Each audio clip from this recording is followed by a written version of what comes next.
Hi there, gamers and YouTube. I'm playing a bit of Saints Row the Third. It's not really because I haven't played it before. I actually completed it with a couple of characters, and I really love this game. It's amazing. So of course, I have pre-ordered Saints Row the Fourth, and I think it was the day before yesterday. I had a gaming session with one of my fellow RPM colleagues, a guy called Bob, or apparently now he's called Monk. And it was quite fun. We had a good time, just messing around, doing nothing too serious, just fooling around. Actually did 2 or 3 missions, just to, well, warm up, I guess. I didn't really catch if Bob is gonna get the Saints Row the Fourth as well or not, but at least I am. That's for sure. Okay. Sorry about that. Well, this video isn't really about me, Saints Row or Saints Row the Fourth. It's about a opinion I have. It's not really my own opinion, but I share the content and feeling of the opinion. And it's about game reviewers. You must have heard it before. Some game reviewers give a game a score. A score may be a bad score compared to your opinion. It may be a good score compared to your personal opinion. That's because either game journalists, that could be reviewers or magazines, they are not neutral. They should be as journalists, but they're not. They cannot be neutral in this matter. They will always judge a game from personal experience, they will judge a game from personal feelings, and they will judge a game from how they enjoyed the game. Then there's another thing. Imagine yourself being a journalist.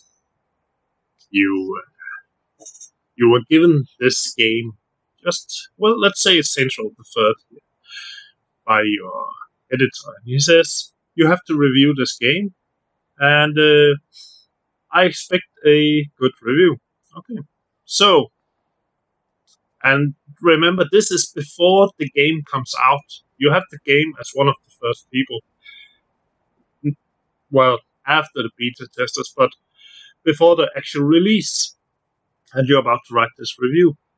So you maybe have one of your colleagues over, or there's a phone call. And you and your colleagues sit around the computer, and if there's multiplayer, of course you will try the co-op, because that's an important part of the game. Well, at least Saints Row, the co-op experience. You will also sit together and play one or two, or maybe even the entire single-player campaign, and then base your review on that. I already did that as 2 factors making the review irrelevant. 1, there are 2 people there. Games, regardless how good or bad they are always better when played together. That's just a fact. You can always have fun in a bad game when you play with friends, even though it's just a single-player game and your friend is sitting right next to you watching, or vice versa. 2 people makes a huge difference in playing video games. So that's also one of the things which I find very strange. Why are there so many single-player experience games these days? don't you want? Well, I would think, shouldn't the game developers want the game to succeed? Shouldn't they want a experience that makes all players go, "Wow, this is so much fun," even though they are playing with random people, not only their friends? Well, yeah. Saints Row is one of those games. Well, you can have fun, like I am now. Well, not now. I'm recording a video, but you can have fun just messing around, doing random stuff, and you can see how the game reacts. It's fun to watch the AI go panic, and you can see there are people running around. Another problem with the review. The editor told the journalist he expected a good review. Already there, he has implemented an idea into the journalist that this game might be good, even though the editor might have meant he wanted a review that is a higher quality than usual. The journalist could have misunderstood. He's just a human being, just like the rest of us, and mistook that as a suggestion that the game should get a score above average. Coffee. That is why when you find a game reviewer that reviews a game and you feel the same way about specific games as he does, well, then you should follow that reviewer, because each reviewer or journalist or game magazine will always review the games in the same manner. Well, of course, if it's a magazine and they have multiple reporters or journalists, they will have different opinions. In general, they will report in the same manner. So, when you find a guy on the web, well, personally, I like Angry Joe. I sometimes disagree with his opinions, but most of the time, I very much agree with his game reviews. And that's because I think we have the same taste in how a game should be played and the game experience. If you get it. Well, say there's also another guy, Total Halibut, Total Biscuit. I disagree in his game reviews. Well, some of them I agree in, but his opinion on games are not shared with mine, because I like puzzle games. I like puzzle platformers, and I like labyrinths, and I like to have to sit around and think about how do I solve this. So, in that way or perspective, I disagree with Total Biscuit and some of his game reviews. I hope you get what I mean, because I see a lot of hate on the internet, and I will try to suggest my viewers to not to spread the hate, not to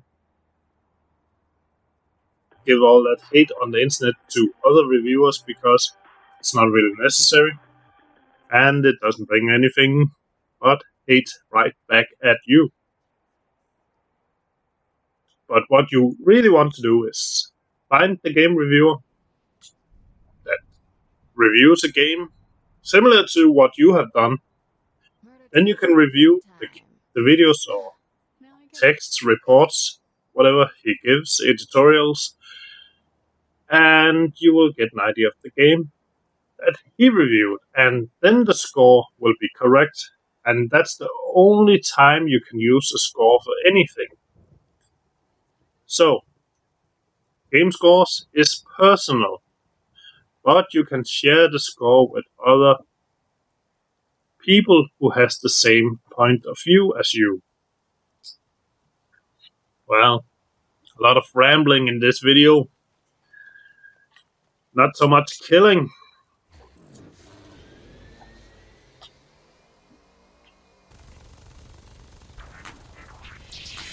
Yeah, I had to turn the radio off in game because I don't have the rights or the license to play a lot of the music played in the radio in Saints Row. I have actually got a few rights to some songs and have purchased the right to distribute them on media such as YouTube or, well, general the internet. A while ago I made a video in World of Tanks where it was the 1812 Tchaikovsky overture. And I had the tanks blowing up other tanks, or at least I tried to. It was my first attempt of synchronizing video game action with music, and it worked out okay. But in order to release that video, I had to buy a license, which of course I did because it's worth it. First of all, I love the music. I love classical music. And I could see myself doing another video with the same song. Again, 1812 Overture to, well, another game or something similar. Not sure. Haven't planned anything. If you have an idea, let me know, of course. I'm always interested in listening to new ideas. And it's always a pleasure when people find it fun or interesting to watch what I have made. I really enjoy making videos when I get a lot of feedback on it. Recently, I have stalled a bit. I've been busy. As you know, I'm a student at a local university. I'm studying energy engineering, but I'm on summer break right now, and I got a full-time job in a supermarket, and that's kind of a problem because right now it's 11:20 a.m. ish.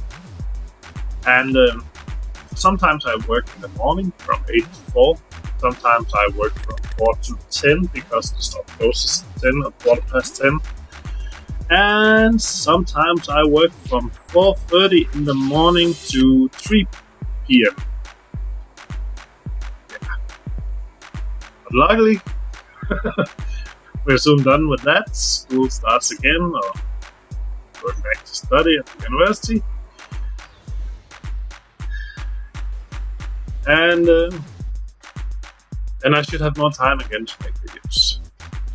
Right now I'm just going full time on the job to get a few extra bucks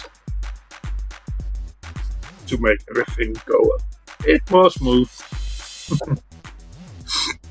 Anyway guys, thanks for watching, comment, rate, subscribe, and I'll see you next time. Bye.